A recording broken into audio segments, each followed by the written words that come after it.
अस्सलाम वालेकुम। ਅੱਜ ਮੈਂ ਤੁਹਾਨੂੰ ਦੱਸਾਂਗੀ ਫੁਲਕੀਆਂ ਘਰ ਕਿਸ ਤਰ੍ਹਾਂ ਬਣਦੀਆਂ, ਕਿਉਂਕਿ ਫੁਲਕੀਆਂ ਦੇ ਉੱਤੇ ਵੀ ਬੜੇ ਸਵਾਲ ਹੁੰਦੇ ਨੇ। ਫੁਲਕੀਆਂ ਬਾਜ਼ਾਰੋਂ ਲੈਣ ਜਿਹੜਾ ਵੀ ਜਾਂਦਾ ਉਹਨੂੰ ਕਿਹਾ ਜਾਂਦਾ ਵੇਖੀ ਫੁਲਕੀਆਂ ਤਾਜ਼ੀਆਂ ਲੈ ਕੇ ਆਈ, ਦੇਖੀ ਜਿਸ ਤੇਲ ਵਿੱਚ ਫਰਾਈ ਹੋਈਆਂ ਉਹ ਕਿਤੇ ਤੇਲ ਕਾਲਾ ਤੇ ਨਹੀਂ, ਦੇਖੀ ਇਹਦੇ 'ਚੋਂ ਹਮਕ ਤੇ ਨਹੀਂ ਆਉਂਦੀ। ਤੇ ਸਾਰੇ ਝੰਜਟ ਤੋਂ ਬਚਣ ਵਾਸਤੇ ਫੁਲਕੀਆਂ ਘਰ ਹੀ ਬਣਾ ਲਓ। ਸਭ ਤੋਂ ਆਸਾਨ ਤਰੀਕਾ ਇਹ ਦੇਖੋ। ਅੱਜ ਅਸੀਂ ਲਵਾਂਗੇ बेसन। अपने अंदाजे ना ले लेना। मैं तकरीबन 1.5 कप बेसन लावांगी। अच्छा, अजकल जिस तरह कि तुहानू पता है बरसात का मौसम है, तो बेसन इस्तेमाल करने तो पहले ना एक दफ़ा छान लेना।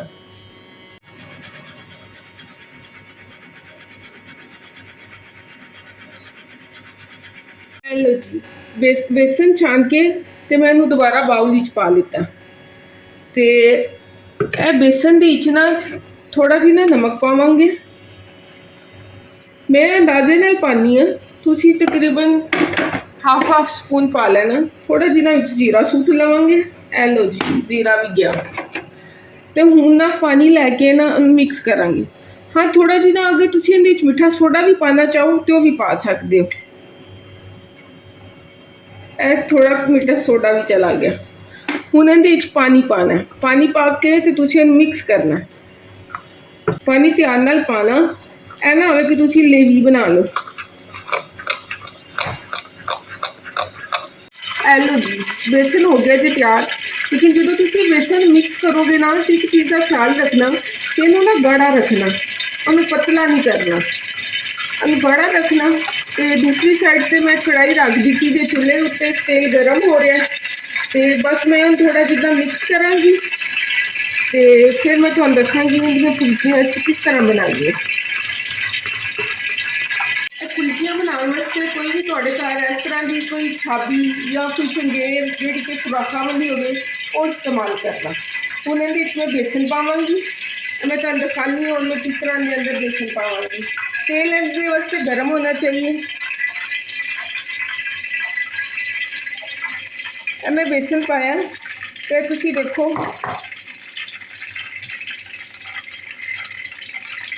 फुलकियां अंदर तो बेसन निकल फुलकियां बन रही हैं। देखो फुलकियां की शेप भी आ रहा।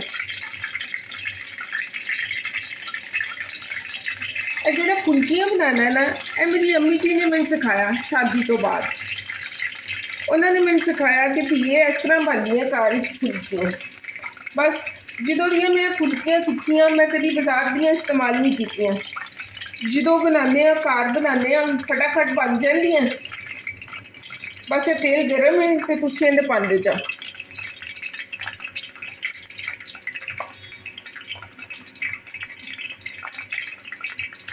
ए देखो जी, मैं इहदे च फुलकियां पा लीतियां तुहाडे सामने जे ते पक रही हैं। बस जिद्दों तक पक रही हैं तब तक असीं अपने दूसरे काम कर लैंदे। तब तक मैं आलू कट लैंदी हाँ। आलू मैं छिलके पहले ही रख लिते सन। तो बस इनू आलू कट लैंदे हाँ। थोड़ी मर्जी है तुसीं आलू पाना चाहते हो कि नहीं पाना चाहते।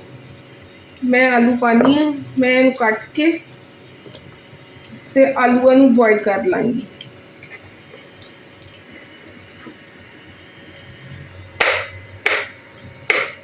आलू कट के तो मैं इनू उबालन दे वास्ते रख दिता है। जो तुसीं आलू उबालन वास्ते रखो ना तो अद्धी चम्मच ना विच नमक भी पा दो। जिन्नी देर आलू उबलते हैं असी अपना प्याज ते टमाटर कट लेने। प्याज टमाटर बिल्कुल बरीक बरीक चॉप करना।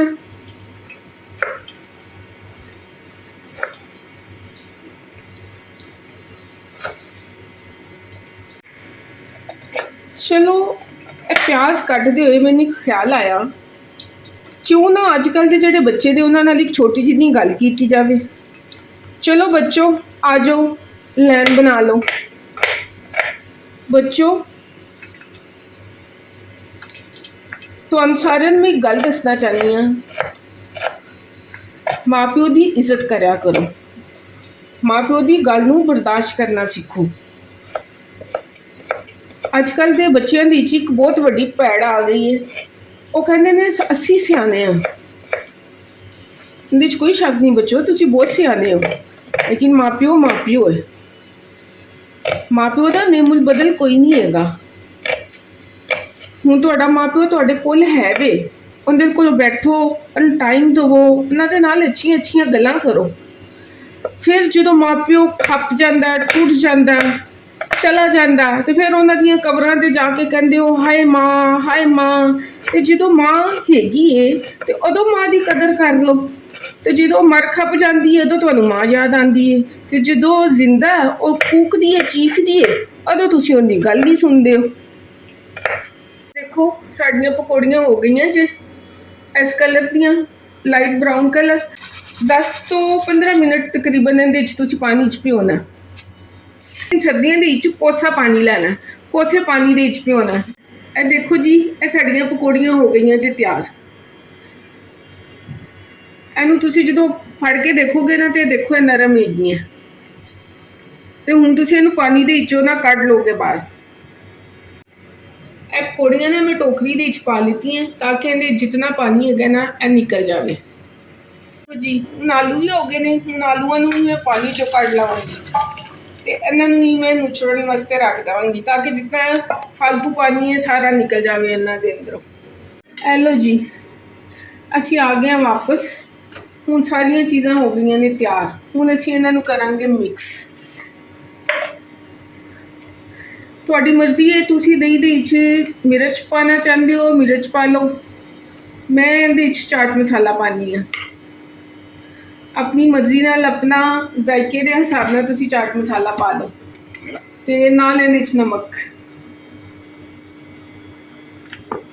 ਇਹ ਪਾ ਦਿੱਤਾ। ਤੇ ਇਹ ਤਕਰੀਬਨ ਮੈਂ ਇੱਥੇ ਨਾ 1.5 ਕਿਲੋ ਦਹੀਂ ਲਿੱਤਾ ਹੈ। ਉਹਦੇ ਹਿਸਾਬ ਦੇ ਨਾਲ ਨਾ ਤੁਸੀਂ ਇਹਦੇ ਵਿੱਚ ਫੁਲਕੀਆਂ ਪਾ ਲਓ ਜਿੰਨੀਆਂ ਤੁਹਾਨੂੰ ਚਾਹੀਦੀਆਂ।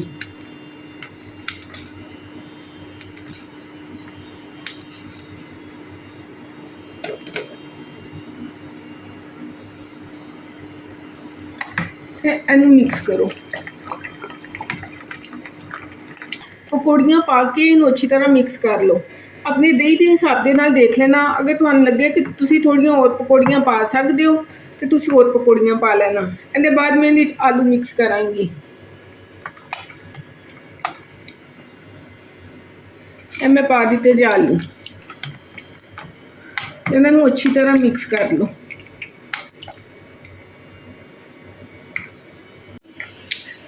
ਮੈਂ ਇਹਦੇ ਥੋੜ੍ਹਾ ਜਿਹਾ ਨਾ ਚਾਟ ਮਸਾਲਾ ਹੋਰ ਪਾਇਆ, ਮੈਨੂੰ ਫਿੱਕਾ ਲੱਗਾ ਸੀ। ਇਹ ਸਾਡੀਆਂ ਪਕੌੜੀਆਂ ਜਿਹੜੀਆਂ ਹੈਗੀਆਂ ਨੇ ਮਿਕਸ ਹੋ ਗਈਆਂ।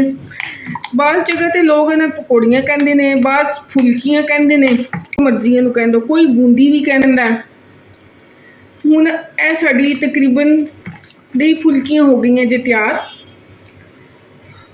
ਇਹ ਗਰਮੀ ਦੇ ਵਿੱਚ ਦਹੀਂ ਇਸੇ ਤਰ੍ਹਾਂ ਦਾ ਆਉਂਦਾ ਜੇ ਪਤਲਾ। ਹੁਣ ਅਸੀਂ ਇਹਨੂੰ ਕੱਢ ਲੈਂਦੇ ਹਾਂ ਡਿਸ਼ ਵਿੱਚ। ਹੁਣ ਅਸੀਂ ਇਹਨੂੰ ਡਿਸ਼ ਆਊਟ ਕਰ ਲੈਂਦੇ ਹਾਂ, ਡਿਸ਼ ਵਿੱਚ ਕੱਢ ਕੇ।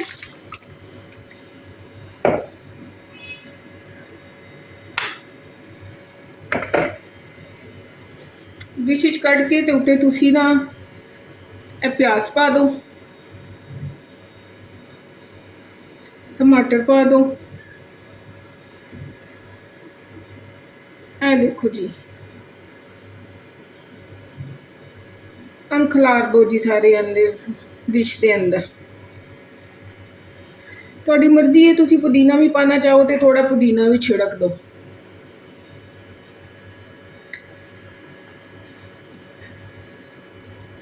ਇਹ ਲਓ ਜੀ, ਇਹਨੇ ਗਰਮੀ ਦੇ ਮੌਸਮ ਦੇ ਵਿੱਚ ਖਾਓ ਜੀ ਦੀ ਫੁਲਕੀਆਂ। ਤੁਹਾਡੇ ਕੋਲ ਇਮਲੀ ਦੀ ਚਟਨੀ ਹੈ ਤੇ ਉਹ ਥੋੜੀ ਥੋੜੀ ਪਾ ਦਿਓ ਜੀ ਉੱਤੇ।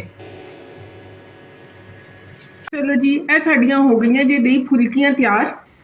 ਤੇ ਇਹਨਾਂ ਨੂੰ ਕਰਨਾ ਤੁਸੀਂ ਟਰਾਈ, ਤੇ ਮੈਨੂੰ ਜ਼ਰੂਰ ਦੱਸਣਾ ਤੇ ਕੈਸੀਆਂ ਬਣੀਆਂ। ਤੇ ਆਪਣੀਆਂ ਦੁਆਵਾਂ ਵਿੱਚ ਮੈਨੂੰ ਯਾਦ ਰੱਖਣਾ, ਤੇ ਫਿਰ ਮਿਲਾਂਗੇ ਇਨਸ਼ਾਅੱਲਾ। ਰੱਬ ਰਾਖਾ। ਹੱਸਦਾ ਰਵੇ ਪੰਜਾਬ, ਸਦਾ ਵਸਦਾ ਰਵੇ ਪੰਜਾਬ।